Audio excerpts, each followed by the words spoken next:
नमस्कार मित्रांनो, आजच्या नवीन ब्लॉग मध्ये आपलं सहर्ष स्वागत आहे। तर मित्रांनो, NSS राष्ट्रीय सेवा योजना या मार्फतच आम्ही वरखेड येथे पथनाट्य करण्यासाठी गेलो होतो आणि हा पथनाट्य आम्ही मिनिमम 1 दिवसामध्येच बसवलेला आहे।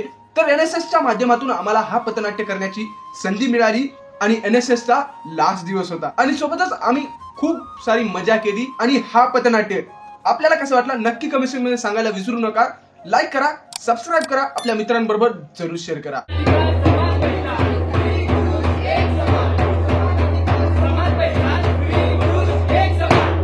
नमस्कार, MGM कॉलेज ऑफ CSI नाईटी सानंद सादर करीत आहोत पथनाट्य। मी श्रेयश कुलकर्णी, मी यश बाळे, मी विकास आढाव, मी जाधव बालदी, मी अंजली जाधव, मी खुशी घसे। सानंद सादर करीत आहोत पथनाट्य श्री गुरु सानंद। हॅलो हा राणी साहेब बोला। काय अहो आपल्या राज्याची काही काळजीच नाही। अहो आपल्या राज्यामध्ये आता आपण 2 GB नेट फ्री देतोय। काय अहो नाही 2 GB नाही, आता पुढच्या वेळेस 3 GB net free free free. एक दिवस तुम्ही माझा जीव घेणार बरं का। तर काय म्हणतोय आपल्या राज्याचा हाल हवाला? अहो महाराज आपलं राज्य पूर्ण बदलून गेलंय बघा। म्हणजे अहो महाराज आता आपल्या राज्यामध्ये हुंडाबळी थांबली। अरे वा, आता आपल्या राज्यामध्ये स्त्रियांचा छळ होणं थांबला। अरे वा, आणि आता आपल्या राज्यातली प्रत्येक स्त्री प्रत्येक क्षेत्रामध्ये पुढे आहे। अरे वा, आणि आपल्या राज्यातल्या स्त्रियांवर होणारे बलात्कार सुद्धा थांबले। अरे वा, पण आता हे समजा काही पुरुषांसोबत घडते। अरे वा। पुरुषांसोबत घडायला लागले महाराज। म्हणजे प्रधानजी उलट एकदम उलट। प्रधान यावर आम्हाला विचार करायला हवा। महाराज बोला प्रधानजी। महाराज अहो बोला प्रधानजी। महाराज प्रधानजी मी एक ठरवलंय, आपण ना आपल्या राज्यात जाऊया आणि यावरचा तोडगा काढूया। काढायला हवं महाराज। चला बसा माझ्या गाडीवर। चल प्रधानजी मी बसतो तुमच्या गाडीवर। चला प्रधानजी।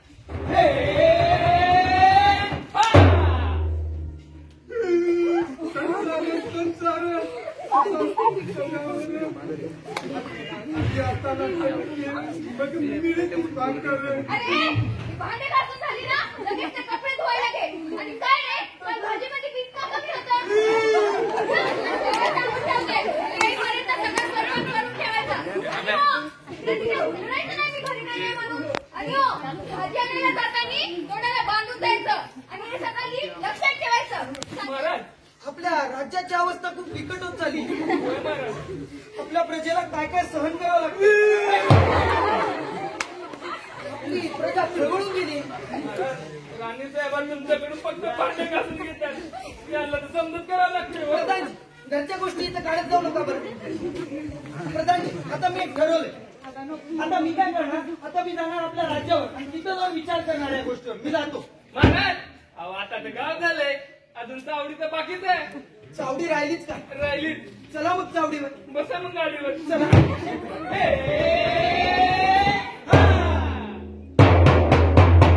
ऐका हो ऐका ऐका का ताईबाई ऐका पोरो ऐका इकडे। अहो आपल्या गावात खूप वाईट बातमी घडली।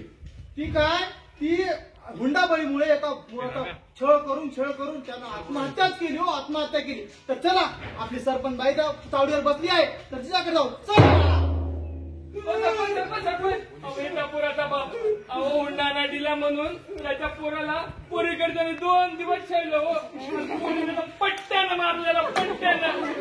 एवढं समजा छेडून ना पोरानं आत्महत्याच केली। हो आता तुम्ही सरपंच म्हणल्यावर तुम्हीच लावा नियम काहीतरी। चला चला बघू, नंतर मला रोजची 100 कामे असतात। मी काय तुझं हेच बघणार आहे? चला निघा आता। प्रधानजी महाराज अहो हे काय चालू आहे आपल्या राज्यात? महाराज तुम्ही बघितलं? अहो बघितलं नाही, ऐकलं सुद्धा। अहो पहिले आता स्त्रियांवर हुंडाबळीमुळे आत्महत्या व्हायची, आता पुरुषांचे पण। वय महाराज समजा उलट झालं, डिफरंट। प्रधानजी आता मला माझ्या राज्याला जायलाच हवं। हो महाराज। नमस्कार, आज दुपारी 12 वाजता एका पुरुषावर झाला बलात्कार। प्रधानजी बस झालं बस। अहो आता पुरुषांवर पण बलात्कार व्हायला लागले। अहो पहिले स्त्रियांवर होते ते ठीक महाराज हो म्हणजे कोणावर पण का व्हायला हवे बलात्कार? अहो महाराज महाराज समजे नियम काढले तर तुमचेच आहेत ना. अहो प्रधानजी, पण या स्त्रियांसाठी पुरुषांसाठी नव्हे. महाराज स्त्री काय पुरुष काय माणूस तर सेमच आहे ना. फक्त काय महाराज ते ना पब्लिक हेराफेरी केली हो नियमामध्ये आपल्या. अहो एवढी हेराफेरी. अहो आमचं पुरुष समाज किती रडतंय. नाही प्रधानजी, हे ना थांबवायलाच हवं. हे आपण महाराज, फक्त 5 मिनिटं पुरुषांवर अत्याचार तुम्हाला इतका त्रास देतो तर विचार करा. आम्ही स्त्रिया तर हे पिढ्यानपिढ्या सहन करत आले. अहो आपल्या राज्यात कित्येक स्त्रिया हुंडाबळी, बलात्कार, अत्याचार हे सहन करत करत मरत आहेत. फक्त गाण्यापुरतं हुंडा नको मामा, मुलगी द्या मला. ते गाण्याऐवजी सत्यात कधी येणार?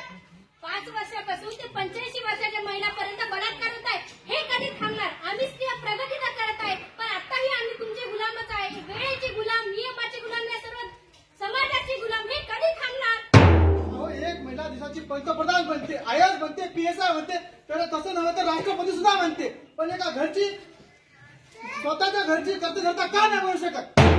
अहो पण या सगळ्यामध्ये फक्त पुरुषांची चुकी नाही तर स्त्रियांची सुद्धा चुकी आहे. स्त्रियांना दिलेल्या कायद्यांचा आणि ते दुरुपयोग करत आहेत. आणि हेच जर आपल्या सगळ्या मॉडल वेल एज्युकेटेड जगामध्ये असं जर चालू राहिलं तर आपल्याला लाज वाटली पाहिजे की आपण एवढे शिकून सुद्धा हे असं घडतंय. आपल्या भारतातील खो खो विश्वचषकामध्ये जसा पुरुष संघाने विजय प्राप्त केला आहे त्याचप्रमाणे महिला संघाने सुद्धा त्यांच्या खांद्याला खांदा लावून विजय प्राप्त केलाय. आणि एवढेच नव्हे तर आपल्या भारतातील युवक पण प्रत्येक क्षेत्रात पुढे आहे. प्रधानजी, महाराज आमचं चुकलं. होय. अहो आम्ही विसरून गेलो होतो की आपल्या राज्यातील सगळे नागरिक समान आहेत. जे कायदा स्त्रियांसाठी आहेत ते कायदा पुरुषांसाठी का नाही ह्याचा आम्ही कधी विचारच केला नाही. पण आता नाही. आताच तुम्ही जाऊन राज्यामध्ये दवंडी पेटवा की आता सगळ्यांसाठी कायदे समान आहेत. आता जे कायदे पुरुषांना आहेत तेच कायदे स्त्रियांना पण आहेत. आणि आपण सगळे राज्य मिळून हे राज्य पुढे घेऊन जाऊया. होय महाराज. चला मग.